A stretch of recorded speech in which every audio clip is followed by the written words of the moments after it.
Everyone comes out in the end as I am. But I am completely awake, and that is God. So when you meet all these characters of the scripture, they're persons, but you will know, if you see it all in your mind's eye, they're all states personified. And we have taken the personification personally.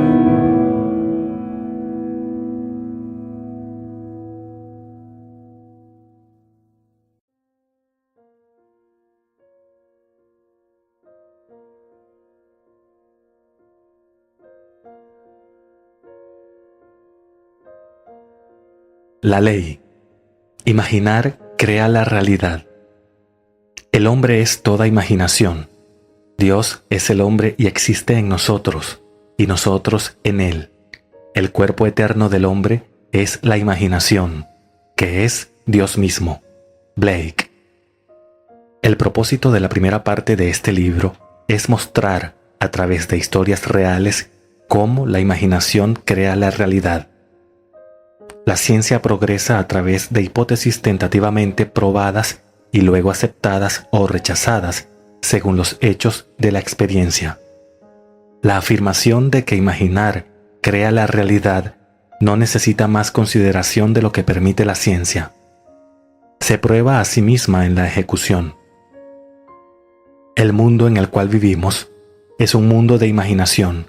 De hecho, la vida misma es una actividad de la imaginación.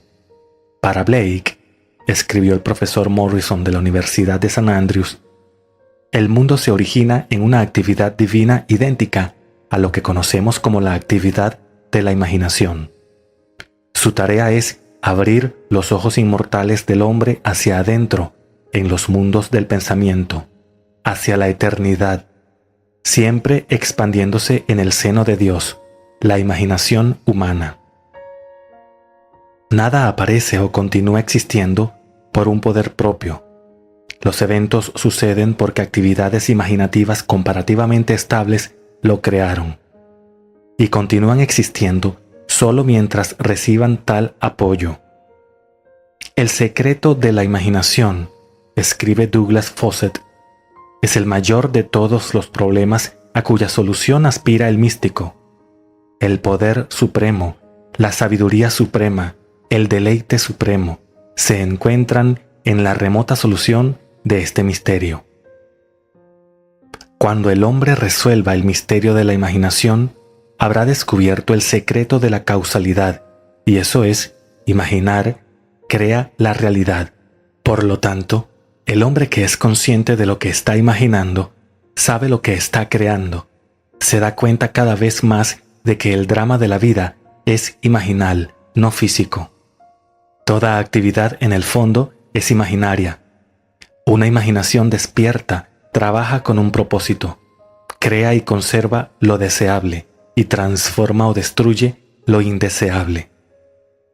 La imaginación divina y la imaginación humana no son en absoluto dos poderes, sino uno. La válida distinción que existe entre los aparentes dos no se encuentra en la sustancia con la cual operan, sino en el grado de intensidad del poder operante en sí. Actuando en un alto tono, un acto imaginario es un hecho objetivo inmediato. En tono menor, un acto imaginal es realizado en un proceso de tiempo. Pero ya sea que la imaginación tenga un nivel alto o bajo, es la realidad última, esencialmente no objetiva, de la cual los objetos se vierten como repentinas fantasías. Ningún objeto es independiente de la imaginación en algún nivel o niveles. Todo en el mundo debe su carácter a la imaginación en uno de sus diversos niveles. Fichte escribe: la realidad objetiva se produce exclusivamente a través de la imaginación. Los objetos parecen tan independientes de nuestra percepción de ellos que tendemos a olvidar que deben su origen a la imaginación. El mundo en el que vivimos es un mundo de imaginación, y el hombre, a través de sus actividades imaginales, crea las realidades y las circunstancias de vida. Esto lo hace conscientemente o inconscientemente. Los hombres le prestan muy poca atención a este don invaluable, la imaginación humana, y un don es prácticamente inexistente a menos que haya una posesión consciente de él y una disposición para usarlo. Todos los hombres poseen el poder de crear la realidad, pero cuando no se ejerce conscientemente, este poder duerme como si estuviera muerto. Los hombres viven en el corazón mismo de la creación, la imaginación humana. Sin embargo, no son más sabios por lo que ocurre allí. El futuro no será fundamentalmente diferente de las actividades imaginales del hombre. Por lo tanto, es maestro de su destino aquel que puede convocar a voluntad cualquier actividad imaginaria que él desee y para quien las visiones de su imaginación son tan reales como las formas de la naturaleza. El futuro es la actividad imaginal del hombre en su marcha creativa. La imaginación es el poder creativo, no solo del poeta, el artista, el actor y el orador, sino también del científico, el inventor, el comerciante y el artesano. Su abuso en la creación de imágenes desenfrenadas y desagradables es obvio, pero su abuso en la indebida represión genera una esterilidad que roba al hombre la riqueza real de la experiencia. Imaginar nuevas soluciones para problemas cada vez más complejos es mucho más noble que huir de los problemas. La vida es la continua solución de un problema continuamente artificial. La imaginación crea eventos. El mundo, creado de la imaginación de los hombres, comprende innumerables creencias en conflicto. Por lo tanto, nunca puede haber un estado perfectamente estable o estático. Los eventos de hoy están destinados a interrumpir el orden establecido ayer. Los hombres y las mujeres imaginativos invariablemente desestabilizan una paz mental preexistente. No te inclines ante el dictado de los hechos y aceptes la vida sobre la base del mundo externo. Afirma la supremacía de tus actos imaginarios por sobre los hechos y pon todas las cosas en sometimiento a ellos. Aférrate firme a tu ideal en tu imaginación. Nada puede arrebatarlo de ti, excepto tu incapacidad para persistir en imaginar el ideal realizado. Imagina solo aquellos estados que son valiosos o prometedores. Intentar cambiar las circunstancias antes de cambiar tu actividad imaginal es luchar contra la naturaleza misma de las cosas. No puede haber cambio externo mientras no haya primero un cambio imaginal. Todo lo que haces sin el acompañamiento de un cambio imaginario no es más que el inútil reajuste de las superficies. Imaginar el deseo cumplido provoca una unión con ese estado, y durante esa unión te comportas de acuerdo con tu cambio imaginario. Esto te muestra que un cambio imaginal dará como resultado un cambio de comportamiento. No obstante, tus alteraciones imaginales comunes, al pasar de un estado a otro, no son transformaciones porque cada una de ellas es rápidamente sucedida por otra en dirección contraria. Pero cuando un estado se hace tan estable como para convertirse en tu constante estado de ánimo, tu actitud habitual, entonces ese estado habitual define tu carácter y es una verdadera transformación. ¿Cómo lo haces? Autoabandono. Ese es el secreto. Debes abandonarte a ti mismo mentalmente hacia tu deseo cumplido, en tu amor por ese estado, y al hacerlo, vivir en el nuevo estado y no más en el antiguo estado. No puedes comprometerte con lo que no amas. Entonces, el secreto del autocompromiso es la fe más el amor. La fe es creer lo que es increíble. Comprométete a sentir el deseo cumplido, en la fe de que este acto de autocompromiso se convertirá en una realidad. Y debe convertirse en realidad, porque la imaginación crea la realidad. La imaginación es a la vez conservadora y transformadora. Es conservadora cuando construye su mundo a partir de imágenes provistas por la memoria y la evidencia de los sentidos. Es creativamente transformadora cuando imagina las cosas como deberían ser, construyendo su mundo de los generosos sueños de la fantasía. En la procesión de imágenes, las que tienen prioridad, naturalmente, son las de los sentidos. Sin embargo, una impresión sensorial presente es solo una imagen. No difiere en naturaleza de una imagen de la memoria o de la imagen de un deseo. Lo que hace que una impresión sensorial presente sea tan objetivamente real es la imaginación del individuo funcionando en ella y pensando desde ella, mientras que, en una imagen de la memoria o un deseo, la imaginación del individuo no está funcionando en ella ni pensando desde ella, sino que está funcionando fuera de ella y pensando en ella. Si entraras a la imagen en tu imaginación, entonces sabrías lo que es ser creativamente transformador. Entonces realizarías tu deseo y entonces serías feliz. Cada imagen puede ser encarnada, pero a menos que tú mismo, entres en la imagen y pienses a partir de ella, será incapaz de nacer. Por lo tanto, es el colmo de la locura esperar que el deseo se realice por el simple paso del tiempo.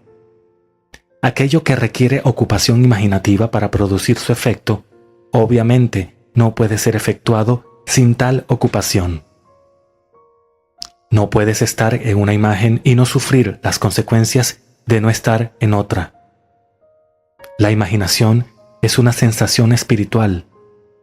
Entra en la imagen del deseo cumplido, luego dale vivacidad sensorial y los tonos de la realidad, actuando mentalmente como lo harías si ya fuera un hecho físico. Ahora, esto es lo que quiero decir con sensación espiritual. Imagina que estás sosteniendo una rosa en tu mano. Huélela. ¿Identificas el olor de las rosas? Bueno, si la rosa no está allí, ¿por qué está su fragancia en el aire? A través de la sensación espiritual, es decir, a través de la vista, el sonido, el aroma, el gusto y el tacto imaginal, puedes dar a la imagen viveza sensorial. Si haces esto, todas las cosas conspirarán para ayudar a tu cosecha, y luego de reflexionar, verás cuán sutiles fueron los hilos que llevaron a tu objetivo. Tú nunca podrías haber ideado los medios que tu actividad imaginal empleó para realizarse. Si anhelas escapar de tu actual fijación de los sentidos, transformar tu vida actual en el sueño de lo que podrías ser, necesitas imaginar que ya eres lo que quieres ser y sentirte de la manera que esperarías sentirte bajo tales circunstancias. Como las fantasías de un niño que está rehaciendo el mundo según su propio corazón. Crea tu mundo a partir de puros sueños de fantasía. Mentalmente, entra en tu sueño. Mentalmente, haz lo que realmente harías si fuera físicamente cierto. Descubrirás que los sueños no son realizados por los ricos, sino por los imaginativos. Nada se interpone entre tú y el cumplimiento de tus sueños, sino los hechos. Y los hechos son creaciones de la imaginación. Si cambias tu imaginación, cambiarás los hechos. El hombre y su pasado son una estructura continua. Esta estructura contiene todos los hechos que se han conservado y aún operan por debajo del umbral de su mente superficial. Para él es meramente historia. Para él parece inalterable. Un pasado muerto y firmemente fijo. Pero por sí mismo está vivo. Es parte de la era de la vida. Él no puede dejar atrás los errores del pasado, porque nada desaparece. Todo lo que ha sido sigue en existencia. El pasado aún existe y todavía da, sus resultados. El hombre debe ir atrás en la memoria, buscar y destruir las causas del mal, por muy atrás que se encuentren. Ir al pasado y en la imaginación reproducir una escena del pasado como debería haber sido realizada la primera vez, yo lo llamo revisión. Y la revisión resulta en revocación. Cambiar tu vida significa cambiar el pasado. Las causas de cualquier mal presente son las escenas no revisadas del pasado. El pasado y el presente forman la estructura completa del hombre, llevan consigo todos sus contenidos. Cualquier alteración de contenido resultará en una alteración en el presente y el futuro. Vive noblemente para que la mente pueda almacenar un pasado digno de recordar. Si no lo haces, entonces debes recordar. El primer acto de corrección o curación es siempre revisar. Si el pasado es recreado en el presente, así el pasado revisado será recreado en el presente. O bien, la reivindicación. Aunque tus pecados sean como el carmesí, como la nieve serán emblanquecidos. Isaías 1:18. El propósito del comentario de historia a historia que sigue es enlazar, tan brevemente como sea posible, los distintos pero nunca desconectados temas de los 14 capítulos en los que he dividido la primera parte de este libro. Servirá, espero, como un hilo de pensamiento coherente que une al todo en la prueba de su afirmación. La imaginación crea la realidad. Hacer tal afirmación es fácil. Demostrarlo en la experiencia de otros es mucho más difícil. Animarte a usar la ley constructivamente en tu propia vida, ese es el objetivo de este libro.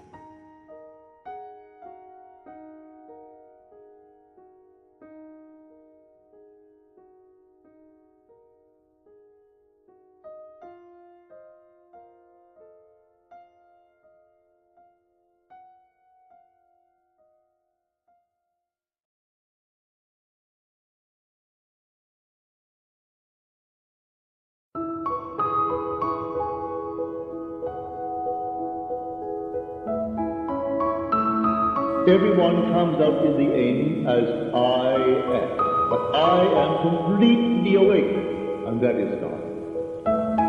So when you meet all these characters of the Scripture, they're persons, but you will know, if you see it all in your mind's eye, they're all states personified. And we have taken the personification personally.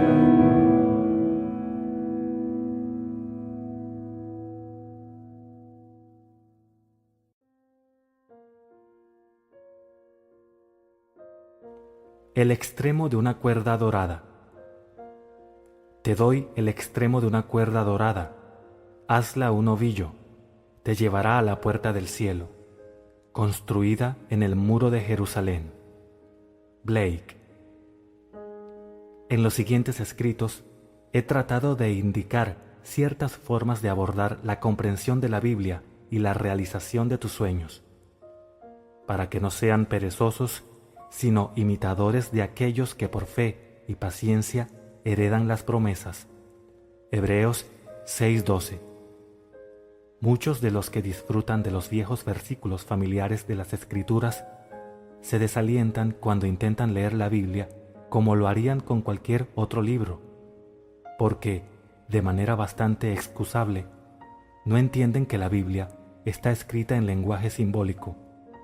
No saben que todos sus personajes son personificaciones de las leyes y funciones de la mente, que la Biblia es psicología más que historia. Entonces, ellos desconciertan sus cerebros por un tiempo y luego se dan por vencidos. Es demasiado desconcertante. Para comprender el significado de sus metáforas, el lector de la Biblia debe estar imaginativamente despierto. De acuerdo con las Escrituras, nosotros nos dormimos con Adán y nos despertamos con Cristo. Es decir, dormimos colectivamente y despertamos individualmente. Y el Señor Dios hizo caer un sueño profundo sobre el hombre, y éste se durmió. Génesis 2:21. Si Adán, o el hombre genérico, está en un sueño profundo, entonces sus experiencias, tal como están registradas en las Escrituras, deben ser un sueño. Solo el que está despierto puede contar un sueño, y solo el que entendiera el simbolismo de los sueños podría interpretar el sueño. Y se decían el uno al otro, ¿No ardía nuestro corazón dentro de nosotros mientras nos hablaba en el camino y cuando nos abría las Escrituras? Lucas 24:32. La Biblia es una revelación de las leyes y las funciones de la mente, expresadas en el lenguaje de ese reino indefinido al cual vamos cuando dormimos. Porque el lenguaje simbólico de este reino indefinido es muy similar para todos los hombres. Los recientes exploradores de este reino, la imaginación humana, lo llaman el inconsciente colectivo. El propósito de este libro, sin embargo, no es darte una definición completa de los símbolos bíblicos o interpretaciones exhaustivas de sus historias. Todo lo que espero haber hecho es indicar el camino por el cual es más probable que tengas éxito en la realización de tus deseos. Lo que sea que desees puede obtenerse solo a través del ejercicio consciente y voluntario de la imaginación en directa obediencia a las leyes de la mente. En algún lugar dentro de este reino de la imaginación hay un estado de ánimo, un sentimiento del deseo cumplido que al ser apropiado significa éxito para ti. Este reino, este Edén, tu imaginación, es más vasta de lo que crees y su exploración te compensará. Yo te doy el extremo de una cuerda dorada, tú debes hacerla un ovillo. Los cuatro poderosos. Y salía del Edén un río para regar el huerto, y de allí se repartía en 4 cabezas. Génesis 2:10. Y tenía cada uno 4 caras. Ezequiel 10:14. Veo a 4 hombres sueltos que se pasean en medio del fuego sin sufrir daño alguno, y el aspecto del cuarto es semejante al de un hijo de los dioses. Daniel 3:25. 4 poderosos están en cada hombre. Blake. Los 4 poderosos constituyen la individualidad del hombre o Dios en el hombre. Hay 4 poderosos en cada hombre, pero estos 4 poderosos no son 4 seres separados, no están separados uno del otro como los dedos de tu mano. Los 4 poderosos son 4 aspectos diferentes de su mente y difieren unos de otros en función y carácter, pero no son 4 seres separados habitando el cuerpo de un hombre. Los 4 poderosos se pueden equiparar con los 4 caracteres hebreos, caracteres aquí que forman el misterioso nombre de 4 letras desde el poder creativo y combinado en sí mismo las formas pasada, presente y futura del verbo ser. El tetragramatón es venerado como el símbolo del poder creativo en el hombre. Yo soy, las 4 funciones creativas en el hombre extendiéndose para realizar en los fenómenos materiales reales cualidades latentes en sí mismo. Podemos entender mejor a los 4 poderosos al compararlos con los 4 personajes más importantes en la producción de una obra de teatro. Todo el mundo es un gran teatro, y todos los hombres y mujeres simplemente actores. Ellos hacen sus entradas y sus salidas, y un hombre en su tiempo actúa diversos papeles. Como gustes, acto 2, escena 7. El productor, el autor, el director y el actor son los 4 personajes más importantes en la producción de una obra. En el drama de la vida, la función del productor es sugerir el tema de la obra. Esto lo hace en forma de un deseo, tal como ojalá fuera exitoso. Desearía poder hacer un viaje, desearía estar casado, etc. Pero para aparecer en el escenario del mundo, estos temas generales deben, de alguna manera, ser especificados y trabajados en detalle. No es suficiente decir, ojalá fuera exitoso. Eso es demasiado indefinido. ¿Exitoso en qué? Sin embargo, el primer poderoso solo sugiere un tema. La dramatización del tema se deja a la originalidad del segundo poderoso, el autor. Al dramatizar el tema, el autor escribe solo la última escena de la obra, pero esta escena la escribe en detalle. La escena debe dramatizar el deseo cumplido. Él mentalmente construye una escena lo más natural posible de lo que experimentaría si hubiera realizado su deseo. Cuando la escena es claramente visualizada, el trabajo del autor está hecho. El tercer poderoso en la producción de la obra de la vida es el director. Las tareas del director son ver que el actor se mantenga fiel al guión y ensayarlo una y otra vez hasta que sea natural en el rol.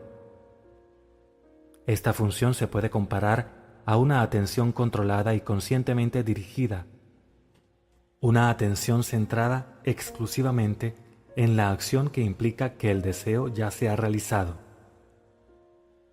La forma del cuarto es como el Hijo de Dios, la imaginación humana, el actor. Este cuarto poderoso realiza dentro de sí mismo, en la imaginación, la acción predeterminada que implica el cumplimiento del deseo. Esta función no visualiza ni observa la acción. Esta función en realidad representa el drama y lo hace una y otra vez hasta que toma los tonos de la realidad. Sin la dramatizada visión del deseo cumplido, el tema sigue siendo un simple tema y duerme para siempre en las vastas cámaras de los temas que no han nacido. Tampoco la visión percibida alcanzará la realidad objetiva sin la cooperativa atención, obediente a la visión dramatizada del deseo cumplido. Los cuatro poderosos son los cuatro cuartos del alma humana. El primero es el Rey de Jehová, quien sugiere el tema. El segundo es el siervo de Jehová, quien fielmente trabaja el tema en una visión.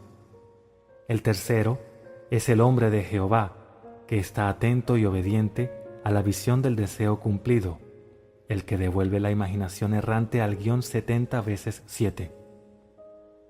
La forma del cuarto es Jehová mismo, que representa el tema dramatizado en el escenario de la mente.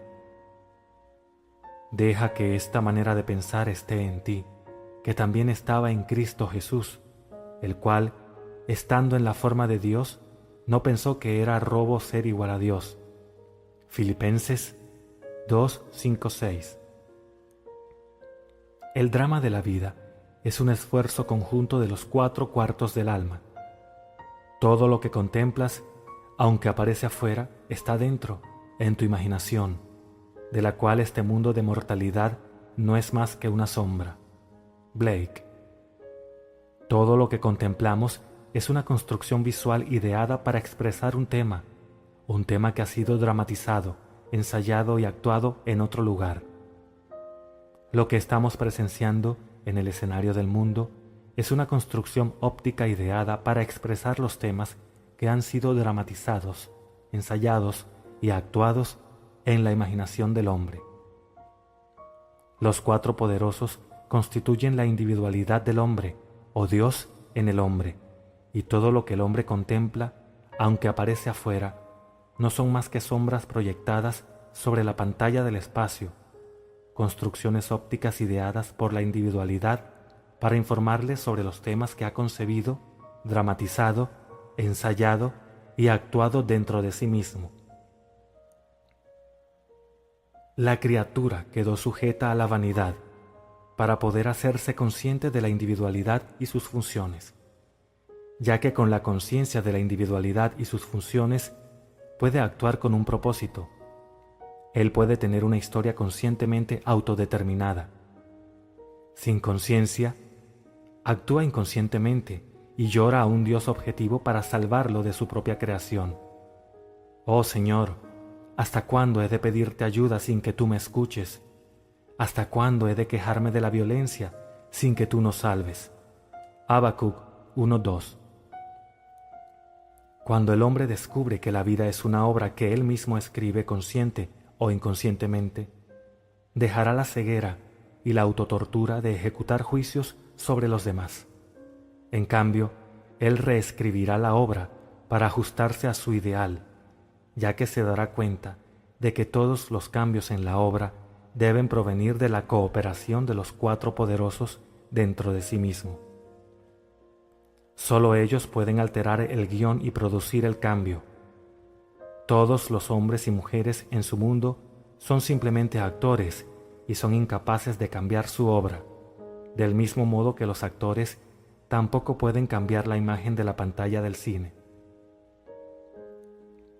El cambio deseado debe ser concebido, dramatizado, ensayado y actuado en el teatro de su mente.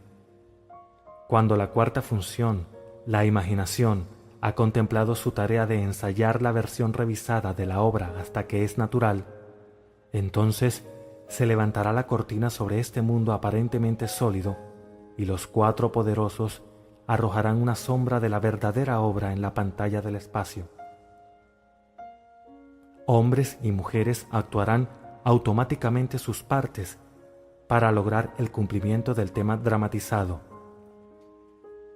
Los actores, a razón de sus varias partes en el drama del mundo, se vuelven relevantes para el tema dramatizado del individuo y debido a su relevancia son atraídos en su drama. Ellos jugarán sus partes, creyendo fielmente todo el tiempo que ellos mismos fueron quienes iniciaron las partes que actúan. Esto lo hacen porque tú, Padre, estás en mí y yo en ti, yo en ellos y tú en mí. Juan 17, 21 al 23.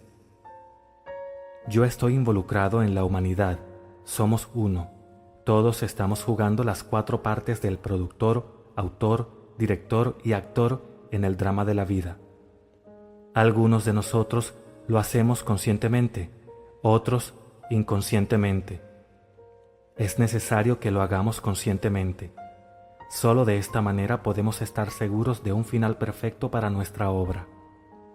Entonces comprenderemos por qué debemos tomar conciencia de las cuatro funciones del único Dios dentro nuestro, para que podamos tener la compañía de Dios como sus hijos. El hombre no debería quedarse como un hombre. Su objetivo debería ser más alto, porque Dios solo a dioses acepta como compañía. Angelus Silesius. En enero de 1946, llevé a mi esposa y a mi pequeña hija a Barbados, en las Indias Occidentales Británicas, para pasar unas vacaciones. Sin saber que habría dificultades para obtener un pasaje de regreso, no reservé el nuestro antes de salir de Nueva York.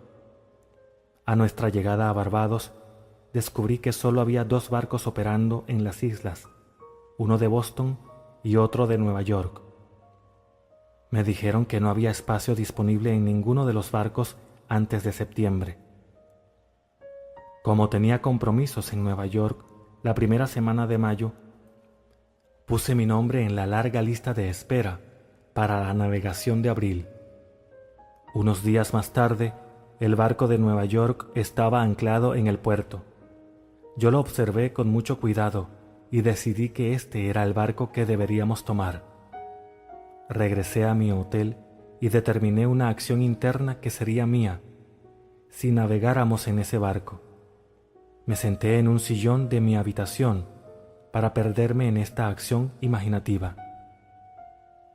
En Barbados, tomamos una lancha a motor o un bote de remos hacia lo profundo en el puerto cuando nos embarcamos en un gran barco de vapor.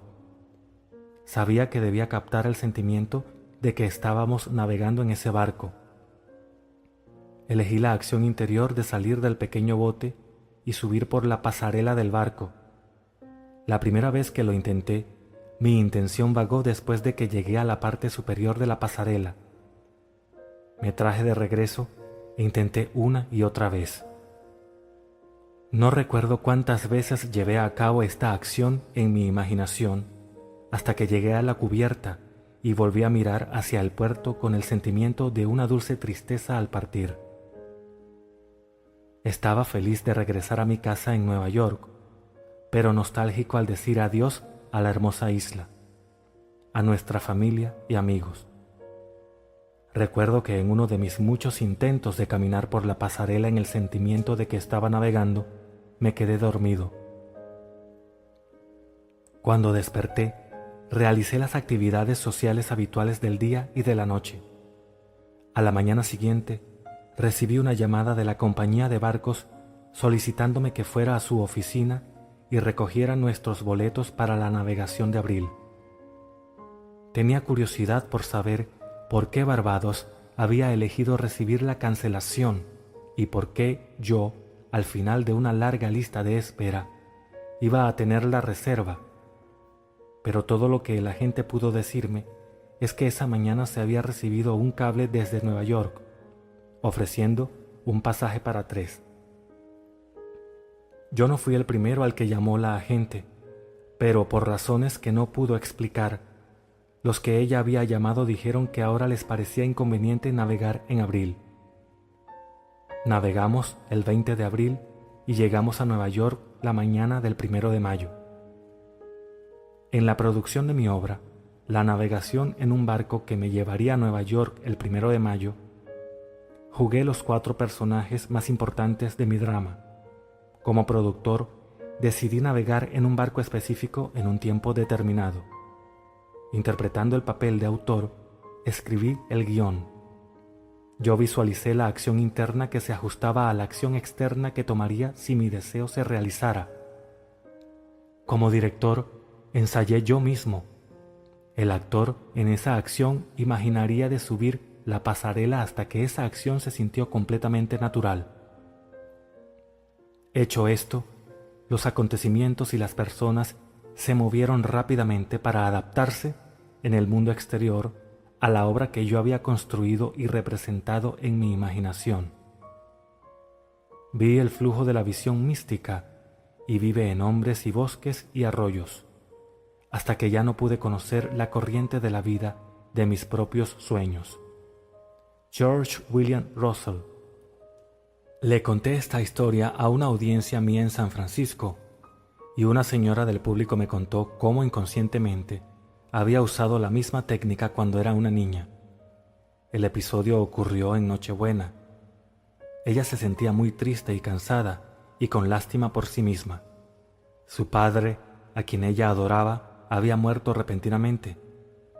No solo sentía la pérdida en esta época de Navidad, sino que además la necesidad la había obligado a renunciar a sus planeados años de universidad e ir a trabajar.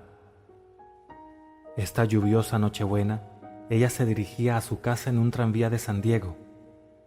El tranvía estaba lleno de alegres conversaciones de jóvenes felices que iban a sus casas para las fiestas.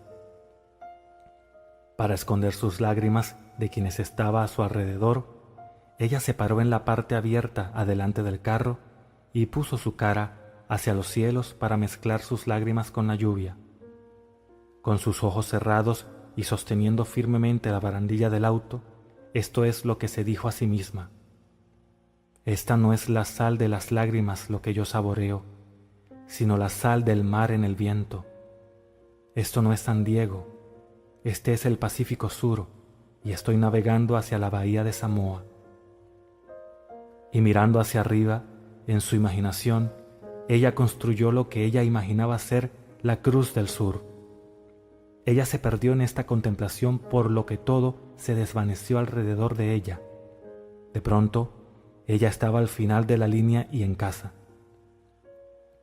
2 semanas más tarde, recibió un mensaje de un abogado en Chicago que tenía $3,000 en bonos americanos para ella. Varios años antes, una tía suya había ido a Europa con instrucciones de que estos bonos se entregaran a su sobrina si ella no regresaba a Estados Unidos. El abogado acababa de recibir la noticia de la muerte de la tía y ahora estaba llevando a cabo sus instrucciones. Un mes después, esta chica navegó hacia las islas del Pacífico Sur. Era de noche cuando ella entró en la bahía de Samoa. Mirando hacia abajo, pudo ver la espuma blanca como un hueso en la boca de la dama, mientras el barco surcaba las olas y traía la sal del mar al viento. Un oficial de turno le dijo: «Ahí está la Cruz del Sur», y mirando hacia arriba, vio la Cruz del Sur como ella lo había imaginado. En los años intermedios, tuvo muchas oportunidades de usar su imaginación de manera constructiva, pero como lo había hecho inconscientemente, no se daba cuenta de que había una ley detrás de todo. Ahora que comprende, ella también está desempeñando conscientemente sus 4 papeles principales en el drama diario de su vida, produciendo obras para el bien de los demás y de ella misma. Cuando los soldados hubieron crucificado a Jesús, tomaron sus vestiduras e hicieron 4 partes, una para cada soldado. Tomaron también su túnica, la cual era sin costura, de un solo tejido, de arriba abajo. Juan 19:23.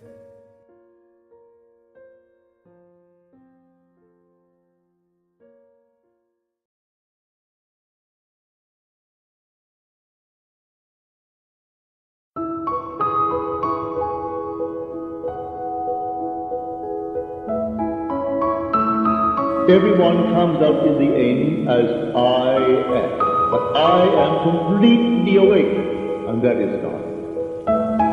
So when you meet all these characters of the scripture, they're persons, but you will know, if you see it all in your mind's eye, they're all states personified.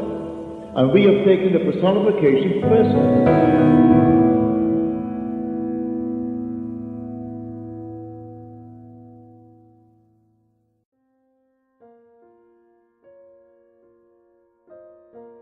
Capítulo 5. El juego de la vida.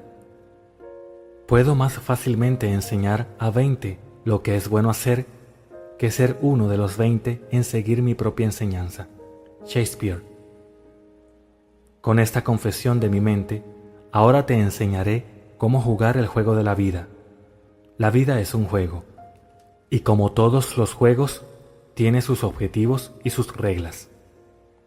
En los pequeños juegos que los hombres inventan, como el cricket, el tenis, el béisbol, el fútbol, etc., las reglas pueden ser cambiadas de vez en cuando.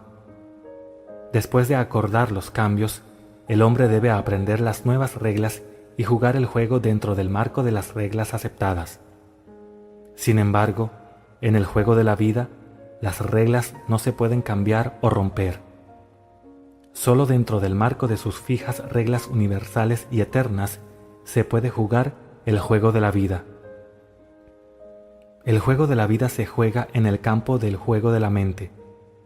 Al jugar un juego, lo primero que hacemos es preguntar cuál es su objetivo y propósito, y lo segundo, cuáles son las reglas del juego.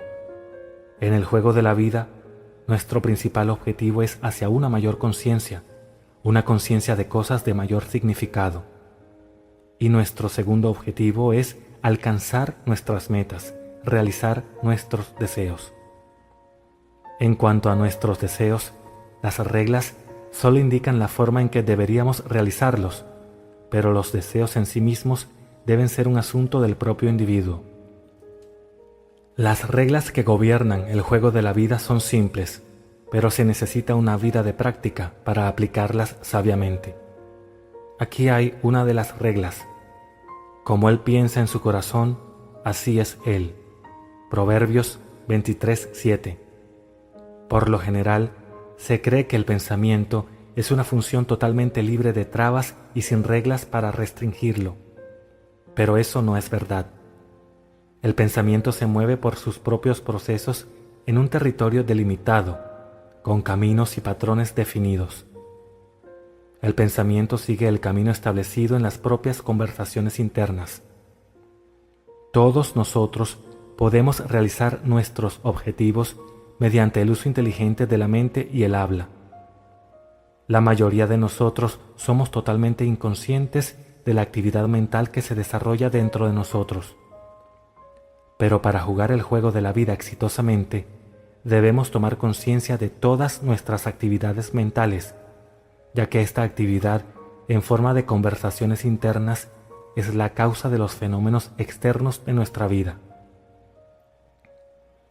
Toda palabra ociosa que el hombre hable dará cuenta de ella en el día del juicio, porque por tus palabras serás justificado y por tus palabras serás condenado. Mateo 12, 36-37. La ley de la palabra no se puede romper, no será quebrado hueso suyo. Juan 19:36. La ley de la palabra nunca pasa por alto una palabra interna, y nuestra ignorancia de su poder no hace ni la menor concesión. Moldea la vida a nuestro alrededor, mientras que nosotros, por nuestras conversaciones internas, moldeamos la vida dentro de nosotros mismos. Esto se hace para revelarnos nuestra posición en el campo de juego de la vida. No hay oponente en el juego de la vida, solo está el objetivo. No hace mucho tiempo estaba discutiendo esto con un exitoso y filantrópico hombre de negocios.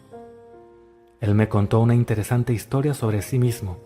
Él dijo: «Sabes, Neville, aprendí sobre los objetivos en la vida cuando tenía 14 años, y fue en el campo de juego en la escuela. Yo era bueno en la pista y había tenido un buen día, pero había una carrera más por correr y tenía una dura competencia en otro chico. Yo estaba decidido a vencerlo. Lo vencí, es cierto, pero mientras lo estaba vigilando, un tercer niño, que no era considerado para nada como competencia, ganó la carrera. Esa experiencia me enseñó una lección que he utilizado a lo largo de mi vida. Cuando la gente me pregunta acerca de mi éxito, yo debo decir que creo que es porque nunca he hecho mi objetivo el ganar dinero. Mi objetivo es el uso inteligente y productivo del dinero». Las conversaciones internas de este hombre son basadas en la premisa de que ya tiene dinero.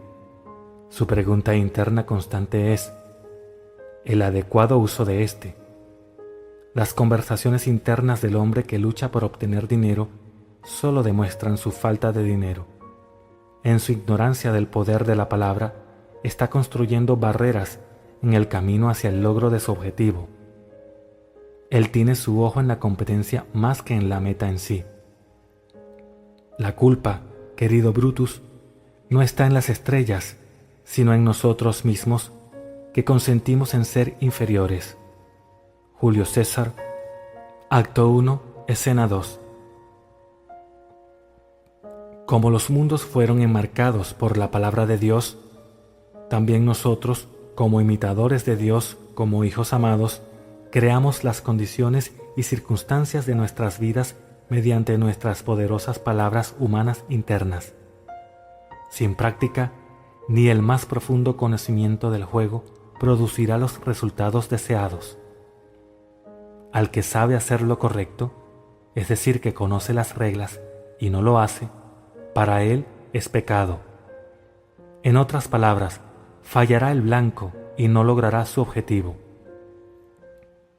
En la parábola de los talentos, la condena del maestro al siervo que no hizo uso de su obsequio es clara e inconfundible. Y habiendo descubierto una de las reglas del juego de la vida, nos arriesgamos al fracaso ignorándola. El talento no usado, como la extremidad no ejercitada, se adormece y finalmente se atrofia. Debemos ser hacedores de la palabra y no solo oidores. Dado que el pensamiento sigue los caminos establecidos en las propias conversaciones internas, no solo podemos ver hacia dónde nos dirigimos en el juego de la vida al observar nuestras conversaciones internas, sino también podemos determinar hacia dónde iremos controlando y dirigiendo nuestra conversación interna. ¿Qué pensarías y dirías y harías si ya fueras quien quieres ser? Comienza a pensar y decir y hacer esto interiormente. Se te dice que hay un Dios en el cielo que revela los secretos, y siempre debes recordar que el cielo está dentro de ti. Y para dejar bien en claro quién es Dios, dónde está y cuáles son sus secretos, Daniel continúa: tu sueño y las visiones que has tenido son estos. Revelan los caminos a los cuales estás atado y señalan la dirección a la cual te diriges. Esto es lo que hizo una mujer para cambiar el camino al cual lamentablemente había estado atada hacia la dirección en la que ella quería ir. Durante 2 años se había mantenido alejada de las 3 personas que más amaba. Ella había tenido una pelea con su nuera, quien le echó de su casa. Durante esos 2 años, ella no había visto ni escuchado nada de su hijo, su nuera o su nieto, a pesar de que ella había enviado numerosos obsequios a su nieto durante ese tiempo. Cada vez que ella pensaba en su familia, que era diario, mantenía una conversación mental con su nuera, culpándola por la pelea y acusándola de ser egoísta. Al escuchar una conferencia mía una noche, fue esta misma conferencia sobre el juego de la vida y cómo jugarlo, de pronto se dio cuenta de que ella era la causa del prolongado silencio y que ella, y solo ella, debía hacer algo al respecto.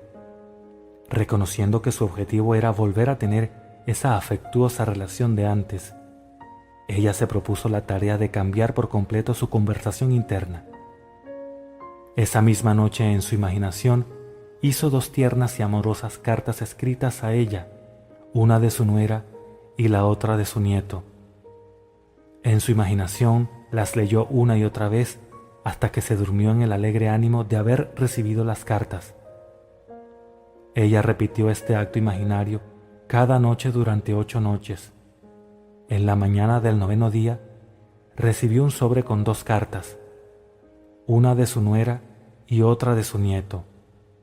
Eran cartas amorosas y tiernas que la invitaban a visitarles, casi réplicas de las que había hecho mentalmente. Al usar su imaginación, conscientemente y amorosamente, había cambiado el camino al cual había estado atada en la dirección que quería ir hacia una feliz reunión familiar. Un cambio de actitud es un cambio de posición en el campo de juego de la vida. El juego de la vida no es jugado allí afuera en lo que se llama tiempo y espacio. Los movimientos reales en el juego de la vida tienen lugar dentro, en el campo del juego de la mente. Perdiendo tu alma de nuevo para encontrarla, rendida hacia ese objetivo, tu separada mente. Lawrence Huseman.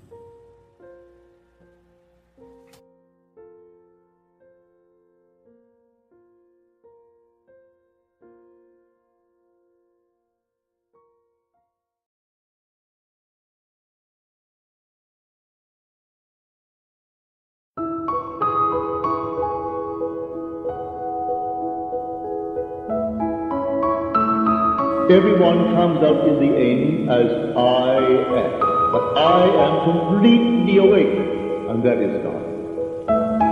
So when you meet all these characters of the scripture, they're persons, but you will know, if you see it all in your mind's eye, they're all states personified. And we have taken the personification person.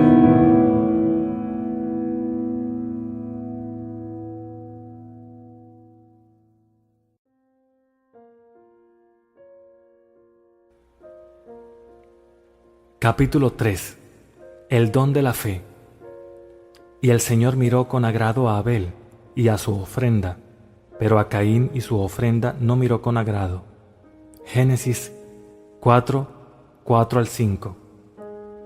Si examinamos las Escrituras, nos haremos conscientes de un significado mucho más profundo en la cita anterior que el que nos daría una lectura literal. El Señor no es otro que tu propia conciencia. Di a los hijos de Israel: Yo soy, me ha enviado a ustedes. Éxodo 3:14. Yo soy es la autodefinición del Señor.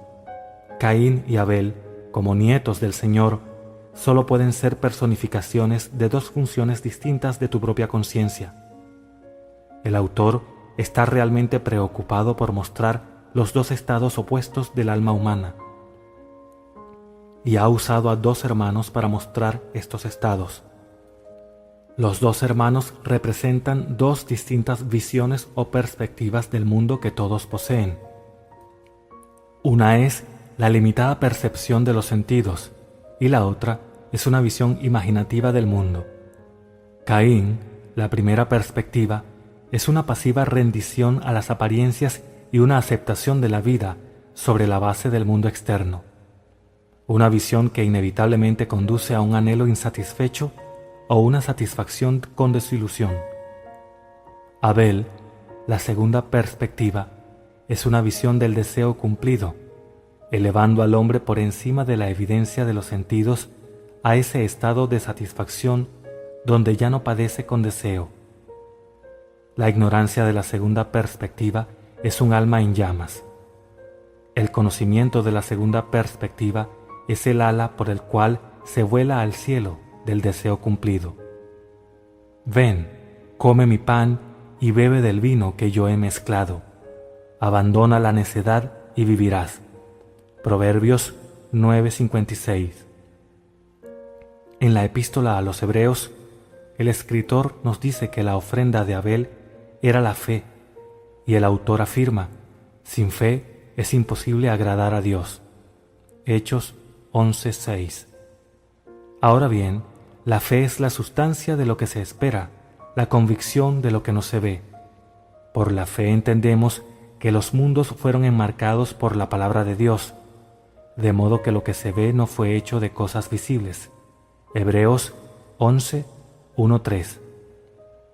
Caín ofrece la evidencia de los sentidos que la conciencia, el Señor, rechaza, porque la aceptación de este regalo como molde del futuro significaría la fijación y la perpetuación del presente estado para siempre.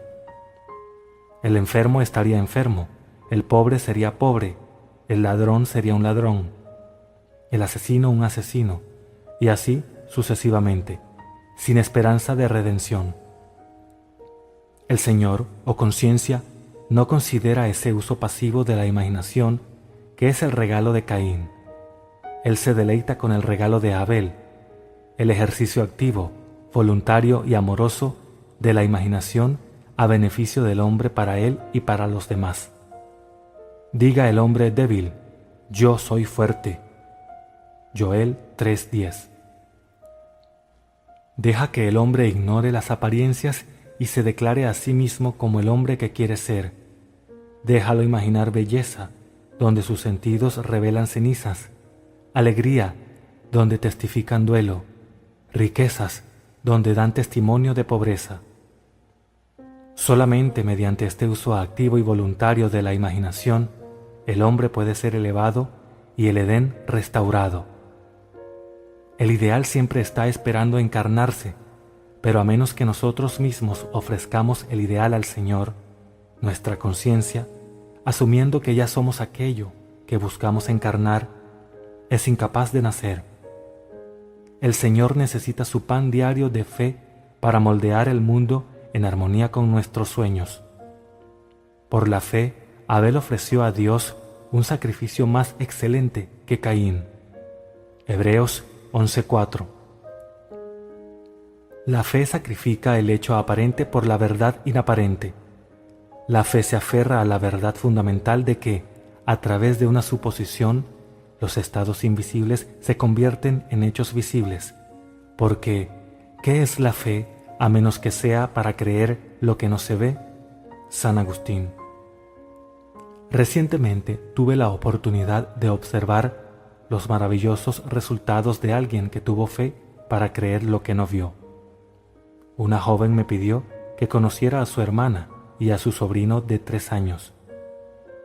Era un niño lindo y saludable, con ojos azules claros y una piel excepcionalmente fina y sin manchas. Entonces, ella me contó su historia. Al nacer, el niño era perfecto en todos los aspectos, excepto por una marca de nacimiento grande y fea que le cubría un lado de la cara.